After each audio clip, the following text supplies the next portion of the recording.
الرحمن الرحیم الحمد للہ الملک الحق المبین المتصاغر لعظمتہ جبابرۃ الطاغین المتخاضع لکبریائہ عطاۃ المتمردین المعترف بربوبیتہ سائر الخلق اجمعین والصلاۃ والسلام والتحیۃ والاکرام علی اشرف النبیین وخاتم المرسلین سیدنا و مولانا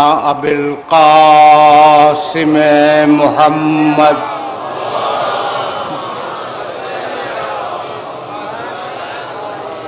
و اہل بیتہ الطیبین الطاہرین المعصومین المظلومین اما بعد فقد قال اللہ سبحانہ وتعالی فی محکم کتابہ المبین بسم اللہ الرحمن الرحیم سبح اسم ربک الاعلی الذی خلق فسوی والذی قدر فہدی والذی اخرج المرعى فجعلہ غثاء احوا صلوات.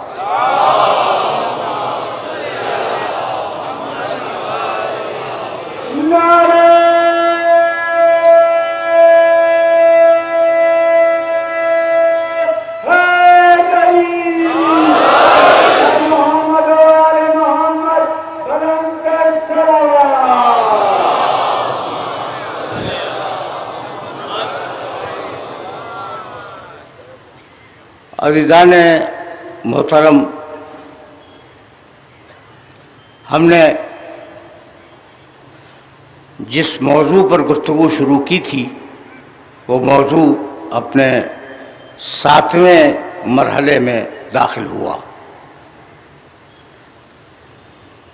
اگر میرے سننے والوں کے ذہن میں محفوظ ہو، اور یقیناً محفوظ ہوگا، تو میں نے کل نفس کا تذکرہ کرتے ہوئے قرآن مجید کی ایک آیہ مبارکہ کی تلاوت کی تھی جو سورہ یاسین میں ہے. سبحان الذی خلق الازواج کلھا مما تنبت الارض ومن انفسہم ومما لا یعلمون.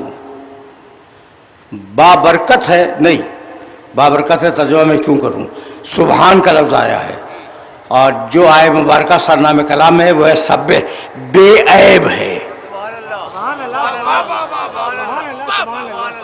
بے عیب ہے. سبحان الذی خلق الازواج کلھا، وہ خلق کرنے والا بے عیب ہے جس نے سارے جوڑے پیدا کیے. خلق الازواج کلھا، سارے جوڑے پیدا کیا. مما تنبت الارض، زمین سے، ومن انفسہم، نفس سے، ومما لا یعلمون، اور ایک شے اور ہے جسے تم نہیں جانتے، اس کا نام روح رکھ لو. تو ہر انسان میں 3 چیزیں پائی جاتی ہیں، جسم، نفس اور روح. پڑھے لکھوں کی خدمت میں یہ جملہ عرض کرنے جا رہا ہوں کہ بھائی جسم تو میں نے دیکھا، میں آپ کا جسم دیکھ رہا ہوں اور آپ میرا جسم دیکھ رہے ہیں. کبھی آپ نے میری روح دیکھی؟ میں نے تو آپ کی روح نہیں دیکھی. اچھا چلو بھائی روح کو چھوڑو، روح نظر نہیں آتی. کبھی کسی کا نفس دیکھا آپ نے؟ بس نفس بھی نظر نہیں آتا. تو ہر انسان میں 2 غیب ہے اور پھر بھی غیب کا منکر ہے.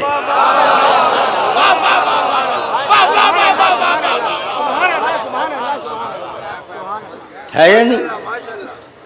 دیکھو موضوع ایسا ہے سبیل الہی کہ میں مجبور ہوں کہ اس موضوع کے دائرے کو نہ توڑوں. اچھا بھائی، تو اب نفس ایک ایسی بنیادی چیز ہے، آرام سے سننا.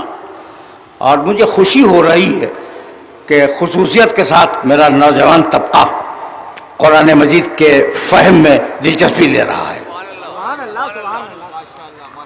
جب آیتیں کھلتی ہیں تو میرے نوجوان دوستوں کے چہروں پہ ایک بشاشت پیدا ہو جاتی ہے. تو اب قرآن نے آواز دی اور وَنَفْسٍ وَمَا سَوَّاهَا فَأَلْهَمَهَا فُجُورَهَا وَتَقْوَاهَا. دیکھو بھائی، ہم نے بہت اچھا نفس بنایا ہے اور اسے فجور کی بھی صلاحیت دے دی ہے، تقوی کی بھی صلاحیت عطا فرما دی ہے. سورہ روم میں 30واں سورہ قرآن مجید کا 2 مسلسل آیتوں میں پروردگار نے اپنے ماننے والوں کو یہ ارشاد فرمایا کہ بھئی غور بھی تو کرو، نفس ہے کیا. یعلمون، بہت توجہ سے آتے سنو، آیت کا ایک ایک لفظ پالیسی ہوتی ہے. قرآن مجید جب بول رہا ہو تو ہر لفظ پالیسی ہے. یعلمون ظاہرا من الحیات الدنیا، 7ویں اور 8ویں آیت سورہ روم کی. یعلمون ظاہرا من الحیات الدنیا، یہ جو دنیا والے ہیں نا، یہ دنیا کی ظاہری زندگی کا علم بخوبی رکھتے ہیں. مشینیں بنا لیں گے، زمان و مکان کی تنابیں کھینچ لیں گے، فاصلوں کو ختم کر دیں گے. یعلمون ظاہرا من الحیات الدنیا، یہ دنیا کے ظاہر کو تو خوب جانتے ہیں. وَهُمْ عَنِ الْآخِرَةِ هُمْ غَافِلُونَ، لیکن اب میں کیا کروں کہ یہ آخرت سے غافل ہیں. بات کیا ہے سنو. اولم یتفکروا فی انفسہم ما خلق اللہ السماوات والارض وما بینہما الا بالحق واجل مسمى. بہت نہیں روکوں گا، لیکن بات نفس پہ آ گئی ہے تو تھوڑا سا نفس تو سن لو نا کہ نفس ہے کیا. نفس کیا ہے؟ اس لیے کہ یہ لفظ قرآن مجید میں بہت زیادہ استعمال ہوا ہے. تو یہ اولم یتفکروا فی انفسہم، یہ اپنے نفسوں میں غور کیوں نہیں کرتے؟ دعوت دی ہے کہ اپنے نفسوں میں غور کرو. اولم یتفکروا فی انفسہم ما خلق اللہ السماوات والارض وما بینہما، اللہ نے آسمان و زمین میں جو کچھ پیدا کیا اور آسمان و زمین کے درمیان جو کچھ بھی پیدا کیا الا بالحق، ایک منصوبے کے ساتھ پیدا کیا. ٹھیک، وہ اجل مسمى، اور ایک معین مدت کے لیے پیدا کیا. تو اب وہ منصوبہ بتوجہ ہے، اس کائنات کا ایک منصوبہ ہے اور اس کائنات کی ایک مدت ہے. تو کبھی یہ بھی تو سوچو کہ اس کائنات کی جب مدت تمام ہوگی تو ہوگا کیا؟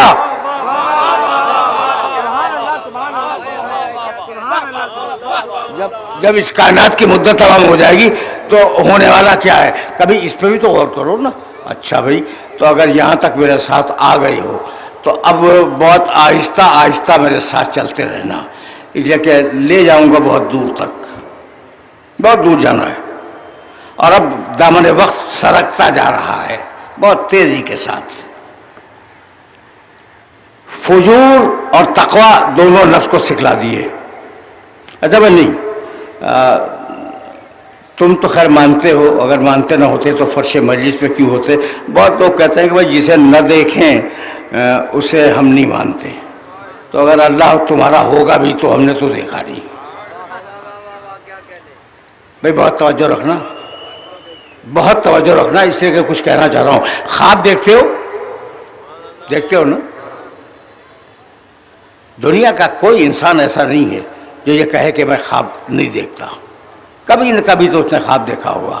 اچھا، خواب میں کبھی خیال کیا تم نے کہ تم لڑ رہے ہو، جھگڑ رہے ہو، تیزی سے باتیں کر رہے ہو، ہاتھ مار دیا کسی کو اٹھا کے پٹک دیا، کھانا کھا لیا خواب میں، پانی پی لیا خواب میں؟ تو خواب میں بغیر آنکھوں کے دیکھتے ہو. بغیر کانوں کے سنتے ہو، بغیر ہاتھوں کے لڑتے ہو، تو کیا اب بھی خدا کی صفتیں نظر نہیں آئی؟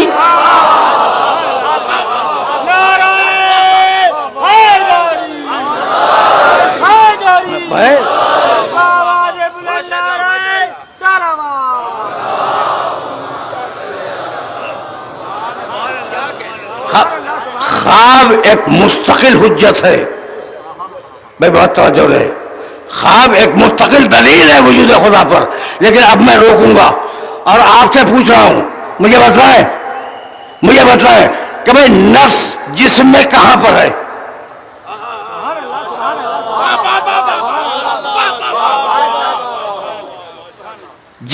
جسم کے اندر نفس کہاں پر ہے؟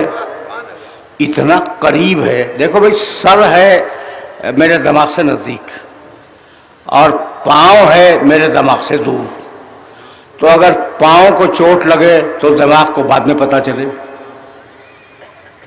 اور سر کو چوٹ لگ جائے تو دماغ کو پہلے پتہ چل جائے، یہ جگہ نزدیک ہے نا، ایسا ہوتا ہے، ایک ہی وقت میں خبر ہوتی ہے بھی اور ہر جگہ ہے بھی اور ہر جگہ ہے، بے توجہ ہے، اس لیے کہ اس مرحلے فکر سے تمہیں آگے لے جانا چاہ رہا ہوں، اور دیکھو بھائی موضوع کے تقاضے جب دقیق ہوں گے تو بات تو دقیق ہوگی، یہاں تک آگے میرے ساتھ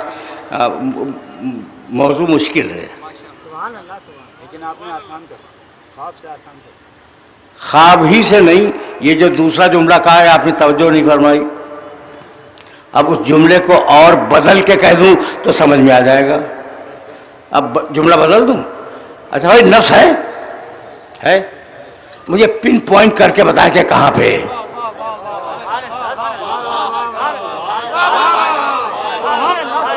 مجھے پن پوائنٹ کریں کہ نفس آپ کے اندر کہاں پہ ہے، سر میں تو پاؤں میں نہیں ہے، اچھا پاؤں میں تو سر میں نہیں ہے، کبھی ہے تو بھائی جگہ کہاں ہے، کہاں جگہ ہے،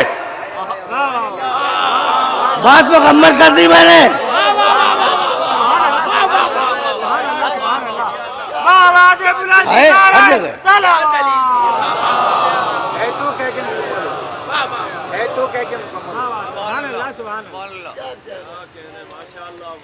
توجہ ہے نا، اچھا تو اب ایک بہت بڑا فلسفی گزرا ہے، اس کا نام لے کے تمہاری سماعتوں کو بوجھل کیوں کروں، اس نے ایک جملہ کہا اور وہ جملہ اس قابل ہے کہ تمہیں کوٹ کروں، تمہیں پیش کروں اس جملے کو اور پھر میں آگے بڑھ جاؤں، کہنے لگا کہ میں جب بھی دنیا میں کوئی کام کرتا ہوں تو اپنے ارادے سے کرتا ہوں، میرے پاس ارادہ ہے، کھاؤں کھا لیتا ہوں، میرا ارادہ ہوا کھانے کا کھا لیا، ارادہ ہوا پینے کا پی لیا، ارادہ ہوا سونے کا میں سو گیا، تو مجھے یہ اندازہ ہو گیا کہ جو کام بھی دنیا میں ہو رہا ہے وہ ارادے سے ہو رہا ہے، تو میں جو خلق ہوا وہ کس کے ارادے سے،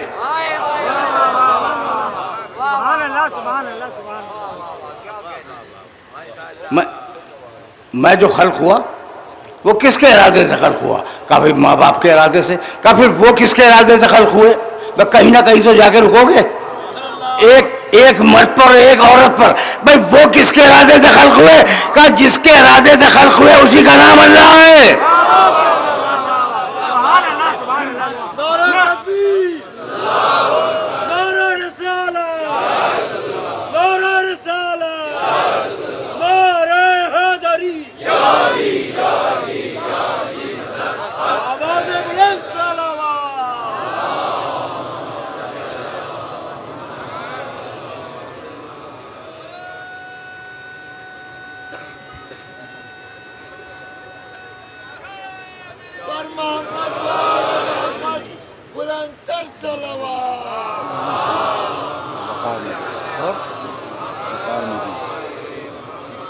شاہ صاحب کہاں ہیں، ادھر تشریف لائیں،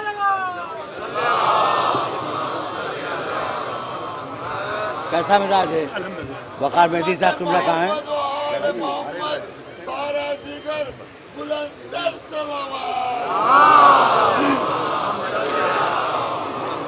نعرہ حیدری حیدری آواز بلند نعرہ سلام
یہ ہمارے لیے اطمینان کا باعث ہے، طمأنینت کا باعث ہے کہ ہمارے اس اجتماع میں وزیر اعلیٰ سندھ تشریف فرما ہیں، وقار مہدی صاحب تشریف فرما ہیں اور ان کے رفقا تشریف فرما ہیں۔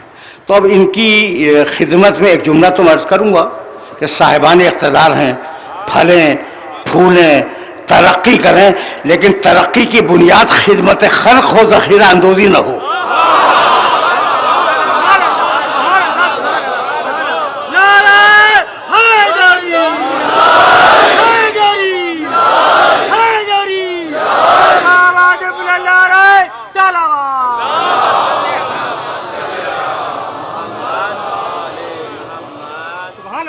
بس دیکھو، اقتدار بڑی غدار چیز ہے۔ اقتدار نے کبھی کسی کا ساتھ نہیں دیا۔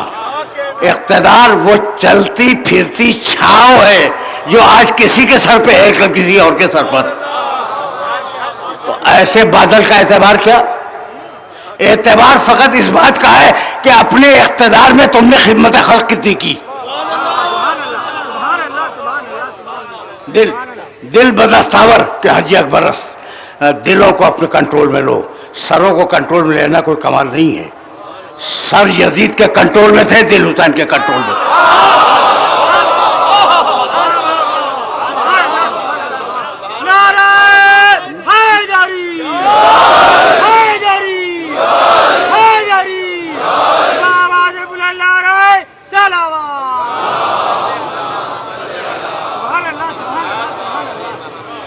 میرے علی نے کہا، اور میرے علی نے جو کہا وہ حتمی اور فیصلہ کن کہا۔ کہنے لگے دنیا ذل زائل، اس حکومت کو کیا سمجھتے ہو؟ یہ حکومت اڑتا ہوا بادل ہے۔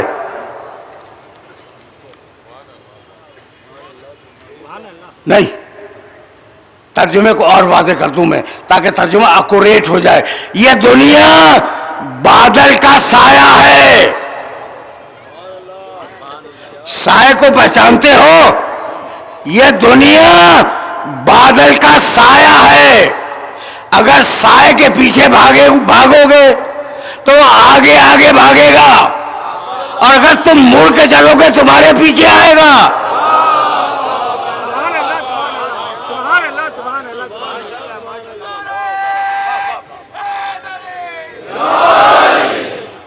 تو دنیا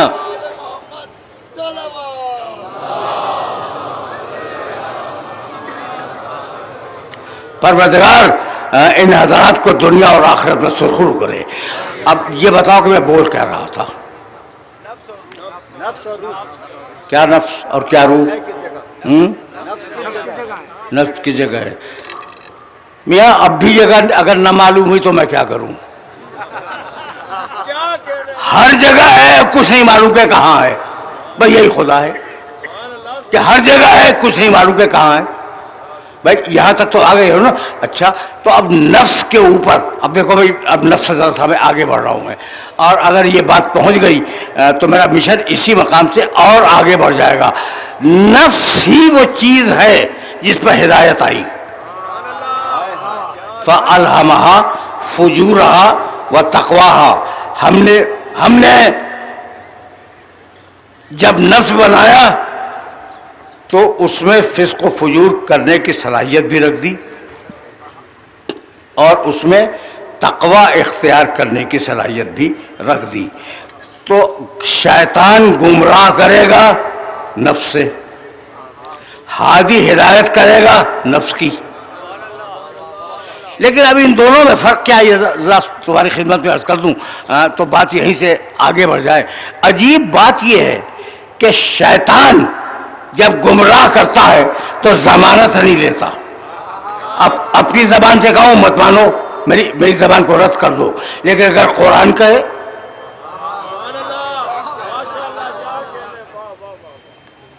تو پھر قرآن کو تسلیم کر لو۔